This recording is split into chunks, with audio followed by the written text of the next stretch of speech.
Welcome to the Point Out Loud, a Women Trailblazers podcast, Series 9 of Women in Sports, brought to you by the Salzman Center for Women's Leadership. Here at UW-Stevens Point, we believe that meaningful change begins with students and leaders who are committed to shaping a more inclusive, innovative, and empowered campus. This series highlights the voices of passionate leaders, such as students, professionals, and advocates who are making a meaningful impact in their communities. From campus initiatives to workplace programs, these leaders are redefining what it means to lead with drive, competition, and high impact. As Frida Kahlo once said, at the end of the day, we can endure much more than we think we can. Today, we honor the students showing resilience and courage in every step they take. This is a really special episode, and I just want to particularly encourage all of you introverts out there. You are going to fall in love with Abby. Abigail is a UW-Stevens Point graduate with a passion for leadership, creativity, and community involvement.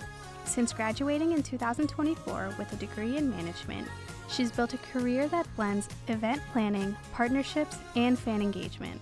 In her current role as a manager of partnership and activation, Abigail works behind the scenes on everything from sponsorships and promotions to game day entertainment and community outreach. Abby's key lesson for all of us, when we asked her what she did when she was being challenged, what she did post-COVID, what drives her, she says, I went out of my way. And so I want to really encourage all of you to listen to this podcast and learn about the significance of going out of our way. Alrighty, well, welcome Abby to the podcast. We're so excited for you to be here. Do you want to introduce yourself a little bit?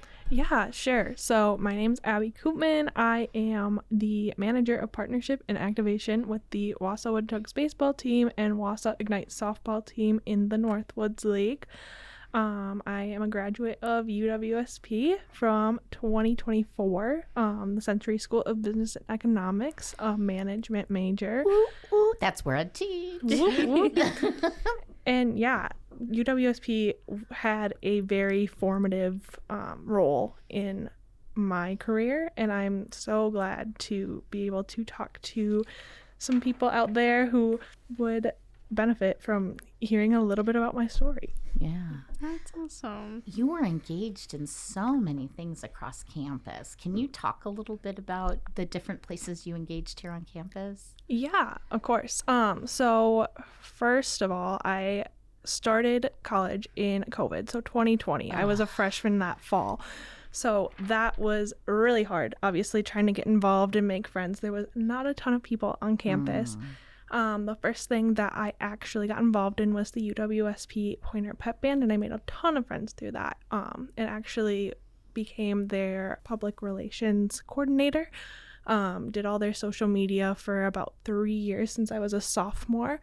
And that was super fun, being able to go to all of the athletic games and seeing all of those. I love sports, obviously, because I work there. Yay. But and then when I was finishing up my sophomore year, I actually got the opportunity to become a Smiley Professional Events Intern in the Sentry School of Business.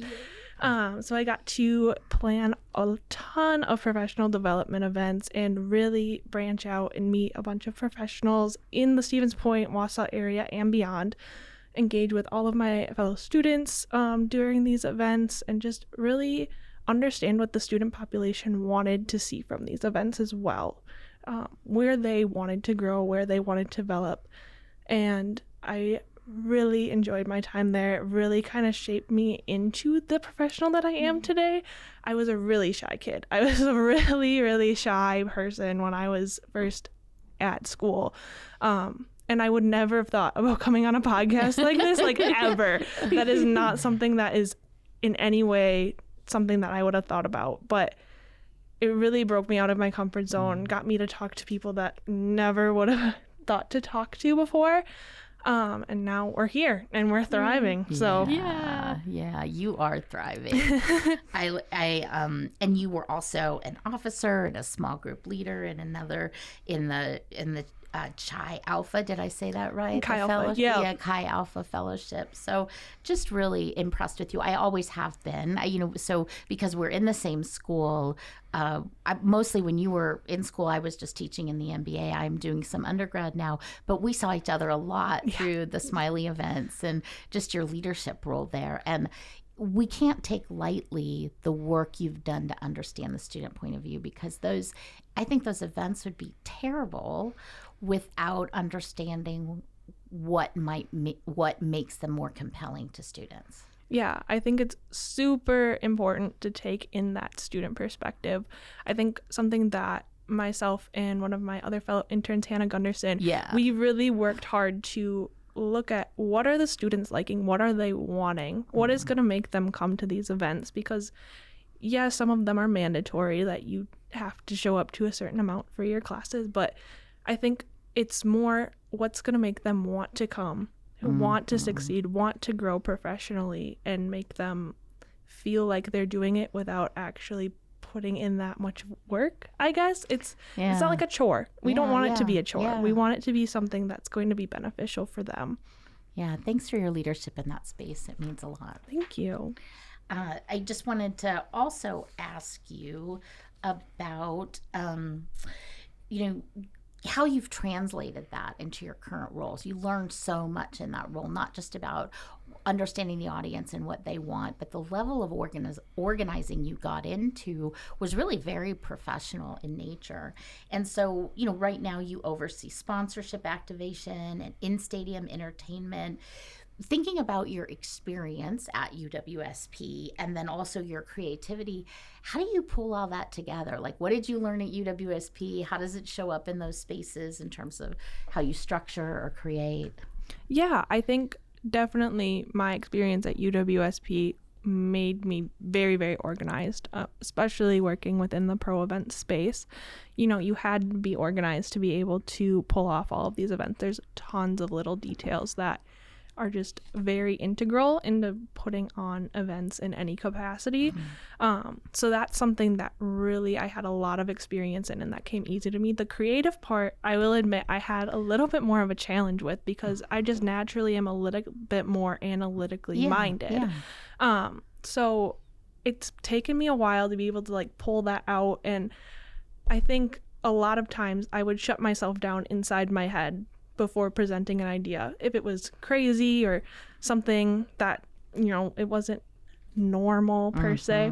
But I think over the last few years, being comfortable with my team and able to kind of let these creative and somewhat crazy ideas fly has been something that has been really integral in being able to do that. Just being comfortable within the space that I'm in, to be able to present these ideas. I am very beneficial to have a team that we're able to bounce these ideas off of each other. Nothing's off limits. We can talk really about anything, and I love working with them. Yeah, I love that. So just kind of trailing back on that, with you working with your team and everything, what's a project that you've worked on that you're just really proud of? Yeah, definitely. I would say this last year we did a jersey auction for one of our clients. We partnered with them, put their logo on a specialty jersey. It was like a Hawaiian beach themed jersey. It was really fun. Yay. Really, really fun. We've done specialty jerseys in the past, but that was the first really, really fun one that we did. And we were really creative with it. We, put it out there, and then the players would wear those jerseys, and then we'd auction them off during the game for a children's charity in Wausau. So we auctioned them off. We promoted the heck out of that. We themed that night so much. We themed it. We had a photo booth. Lays, Woody was in a grass skirt, our mascot. So he was into it. The players were into it. Everybody loved the night, and the fans went wild for these jerseys. These fans loved the jerseys. They were going crazy for them. And in the past, we had done 2 jersey auctions a year. This year we only did 1, and we had raised more money in this one night than we had if we had previously done 2, which was something that was really phenomenal. We raised almost $5,000 for this charity. So it was insane. And I had a great team to work with on theming these nights and making sure that everything was, going well. We marketed it well. Everything was going to plan. But that's something that working with that sponsor and making sure that they were happy and the fans were happy. And that was probably one of my top accomplishments of last year, was just promoting the heck out of that jersey. Yeah. And it went so well. You know, the fact that you leaned into developing your creativity makes you a bit of a unicorn, right? 'Cause Yeah. you can be analytical, but you can also go wild with ideas, like you said. I love this story. Thank you for your work in the community and for helping raise money for really important cause. In that same vein, when I think about that work, I think about it as part of community outreach. And, you know, that's such an important role that your story just really emphasized. So why is community outreach important to you and important to the Woodchucks? Yeah, for sure. I think it's really, really important to us because the community and the fans are what make everything possible. We wouldn't be able to do what we do without our fans. We wouldn't be able to have games. Nobody would be buying tickets. Nobody would be in the stands cheering on our players if we didn't have our fans and our community behind us.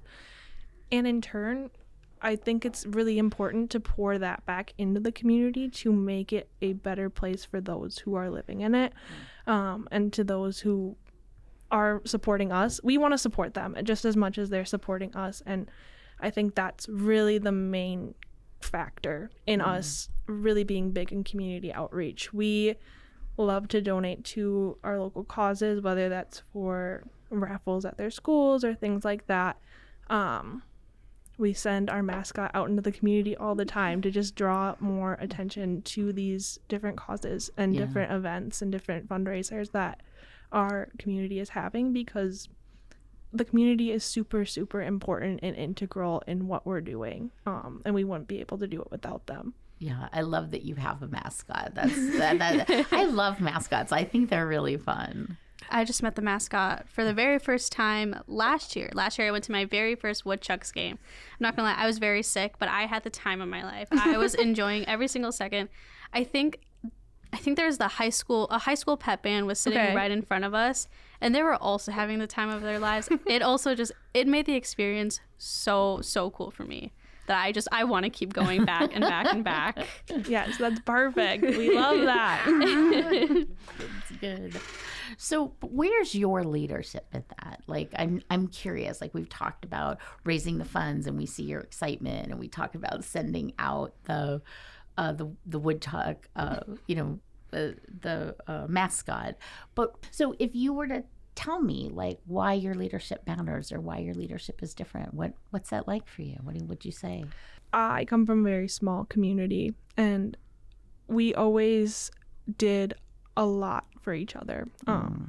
I went to school at a very small high school. I had about 60 people in my graduating class. I know, it's kind of insane. Oh my goodness. Yeah, I had about 60 people in my graduating class, and we, not all of us would always see eye to eye, but we always were there for each other. We were always leaning on each other, and I think that's where my leadership comes from, is I want people to be able to lean on me, and I want to be able to be that for somebody as well. Wausau's a little bit larger of a community, obviously, but there is still that small community mindset, and we try to emphasize that in our front office, whether that's everybody working together as a team and relying on each other.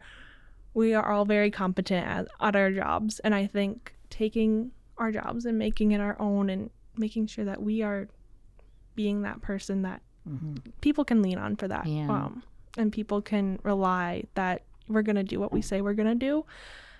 That's always what I want to put forth, is you can lean on me, you can rely on me, I'm going to do what I'm going to say I'm going to do, and I want to be that person in that space. Yeah, listeners, even just in the room right now, Abby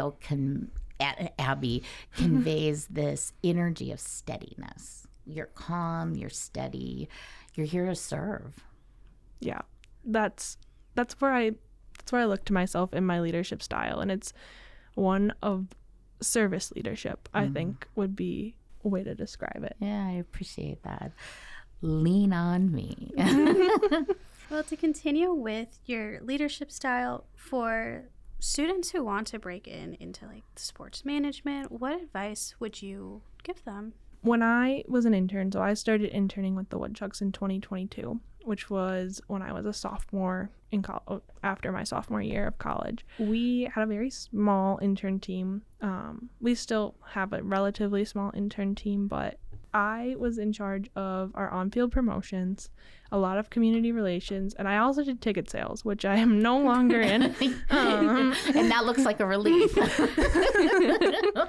But I wanted to get my hands on everything that I could because I wanted experience in any area that I was able to get experience in. I was really excited. I got the opportunity to start writing press releases just because our staff was a little bit small, and it was, I had some time at the end of the night where I could sit down and just write, and I still write them to this day. Mm-hmm. Now in my full-time role, I'm still writing a lot of our news releases that we're putting out. So, just gravitating towards different roles, obviously, but getting as much hands-on experience as you can. Internships are great for that. If you can't get an internship, there's probably a smaller team in your area that you can get like a part-time job, whether it be even in the concession stands. I'm sure you could try and be a mascot somewhere.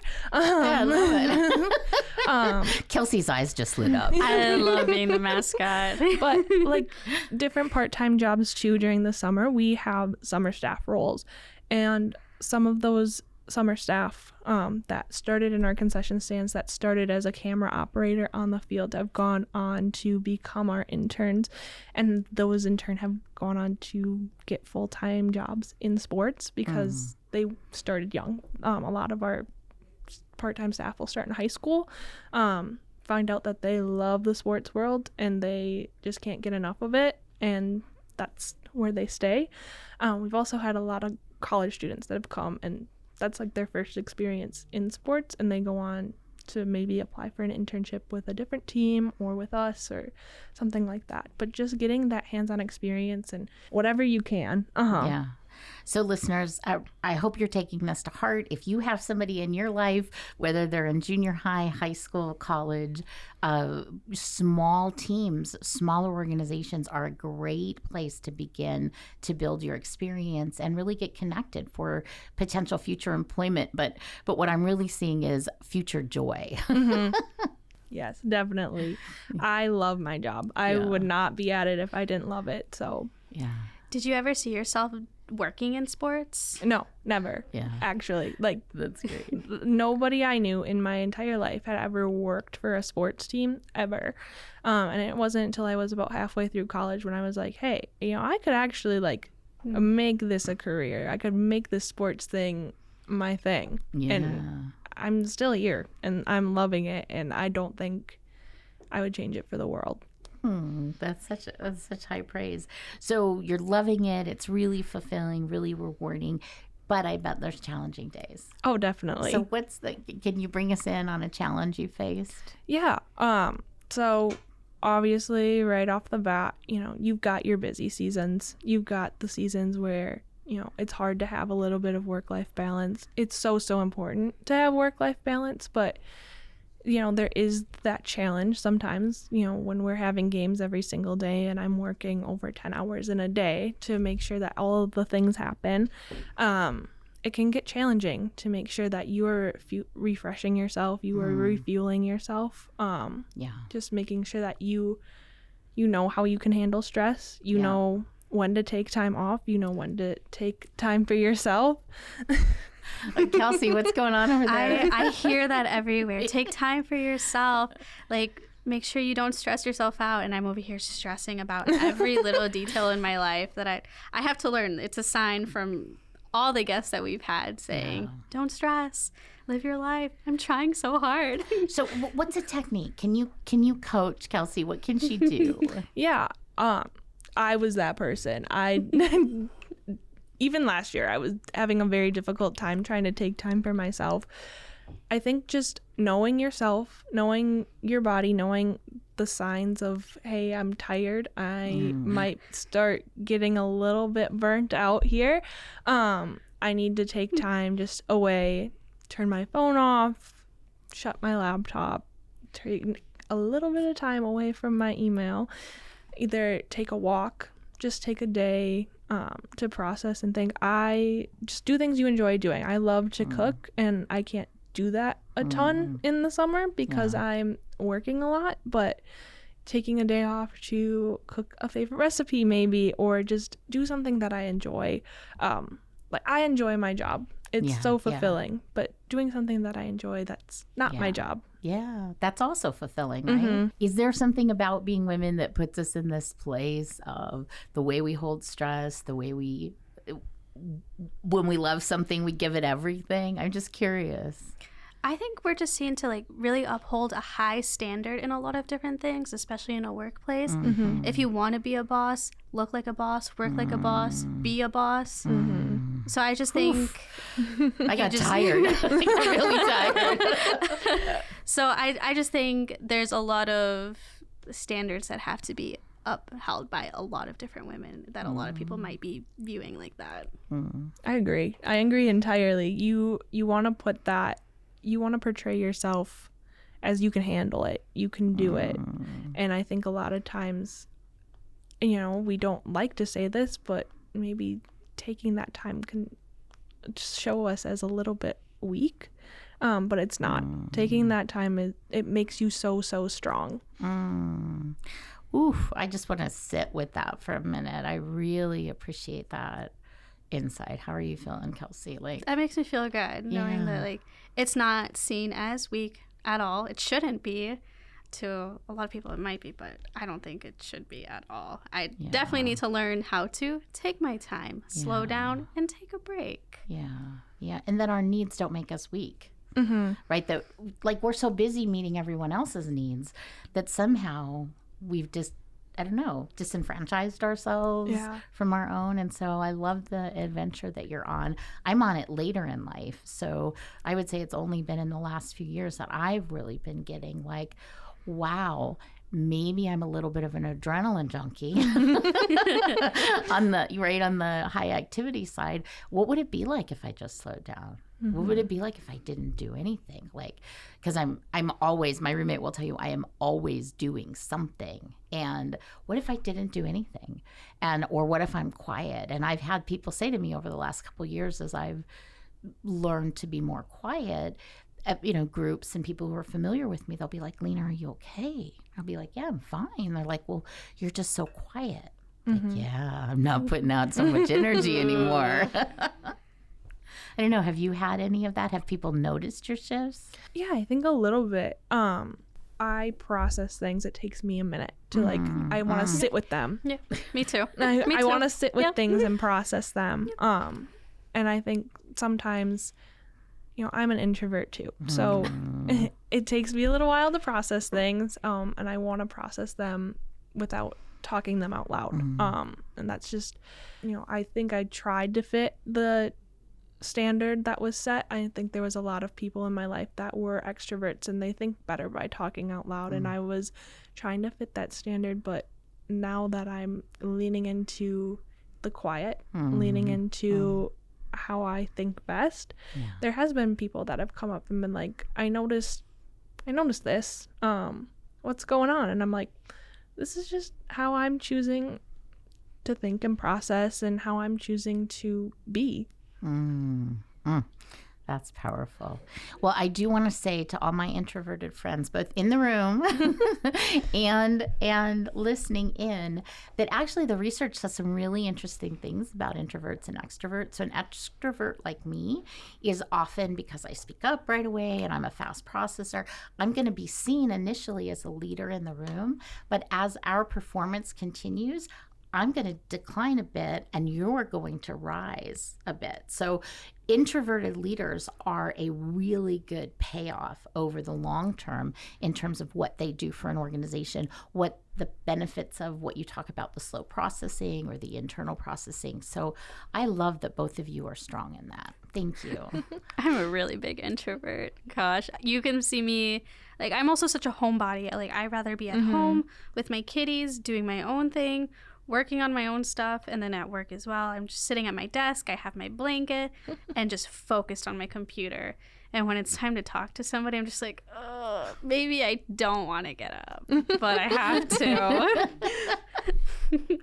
Okay, so we're talking about a lot of really hopeful things and the changes that we've made. So I want to ask you about your hope. I want you to think about Kelsey and I and Mac, our producer, we think about this a lot, about the time that we're in as women and the opportunities and the possibilities, but also the challenges we face. And we'd love to know, when you think about women and the role we have in society, Abby, what gives you hope? Yeah, I think we're in a really powerful time right now. I think in the past, women have fought really hard to get to the positions that they're in, and I think sometimes there might have been a little bit of them pulling the ladder up, and not, letting others follow in their footsteps. But I think right now we're in such a powerful time where women are all working together. And instead of pulling the ladder up, a lot of these older women are saying, let me bring you along with me. And that's something that it just encourages me to see that, to see us women banding together, to see us encouraging each other and lifting each other up, to be in these spaces and to make our presence in these spaces known and sharing those ideas. I think it's so hopeful and gives me a lot of, it just sparks something inside me. I love to hear about and see that spark. That's awesome. Well, thank you so much for sharing that. I really appreciate it. We all really appreciate it. That is for sure. So in terms of our interview, we've spent a good amount of time together. We've been together for about 30 minutes. And I'm just curious. I'm going to ask you a couple questions from an advice perspective. So first, I want you to think about women who are choosing UWSP right now, who are in that process of choosing how they want to come into UWSP. What advice or guidance do you have for them as they're choosing us as their place to, discover their purpose? Yeah, I think these women who are choosing UWSP right now, I think just looking at, the faculty and staff here, they want to make you feel comfortable. They're here to mentor you. They're here to help you grow. And I think the small classroom size, the small size of the school allows you to be known a little bit. But that's a choice. That is a choice that you have to make too. You have to kind of go out of your way. Yeah. You have to kind of go out of your way to either talk to these professors, even people, just friends too. You're going out of your way to make these connections with people so that your college experience is something that you look back on fondly and not with regrets. Yeah. And that's something that I will always remember about my time at UWSP is I went out of my way to make these connections, either with faculty, with different friends that I still love talking to and love meeting up with, and I would not regret it for a second. I love that quote. I went out of my way. And I think about it's COVID, right? It's COVID, and you go to the pep band. How did you get it in your head to go out of your way to do that? I had made up my mind because when I was looking at colleges, COVID was not a thing. We were we were here, and it was gonna be a normal college experience. And one of the first fairs I went to, I was like, pep band. I was in pep band in high school. I love pep band. I love playing music.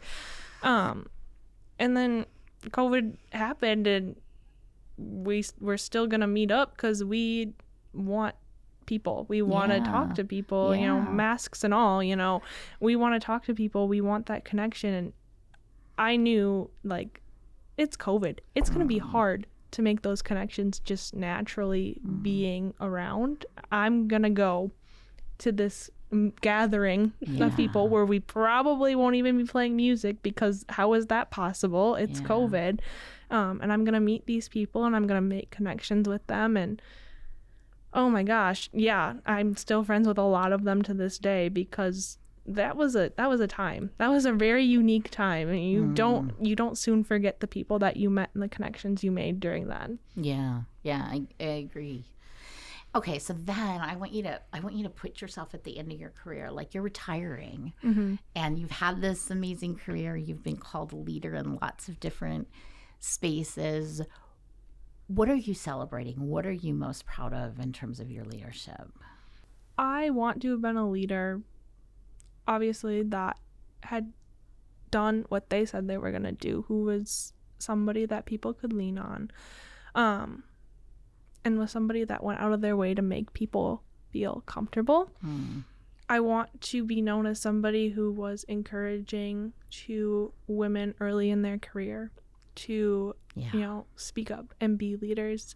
I want to be known as somebody who was a mentor to these young women to become leaders in their field, no matter, when they came, how long they were in my presence for, just how our journeys aligned. I want to make sure that people feel comfortable enough to be able to share ideas. That's something that is really powerful in my life. I have really good leadership who makes it really comfortable for me to share my ideas, and I want that to also be from me. Yeah. You should feel the energy in the room, folks. We are so calm right now. Abby has this kind of calming, just comforting presence, and I feel good. I feel good, and I feel even, and I just really appreciate your steadiness. And it's interesting to hear your UWSP career starting in the unsteadiness of COVID. You did that thing, right, where you went out of your way, and look at what's unfolded since then. Yeah. That's been crazy. Well, we think you are a steady woman made for crazy times. Perfect.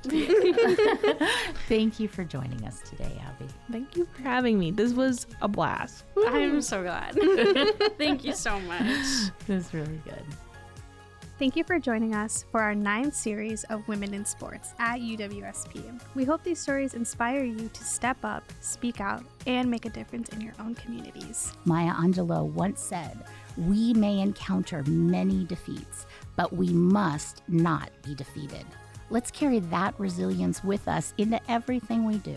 Be sure to tune into our next series where we will continue to amplify the voices of those creating meaningful impact. Until then, keep pushing forward, keep advocating, and keep driving change.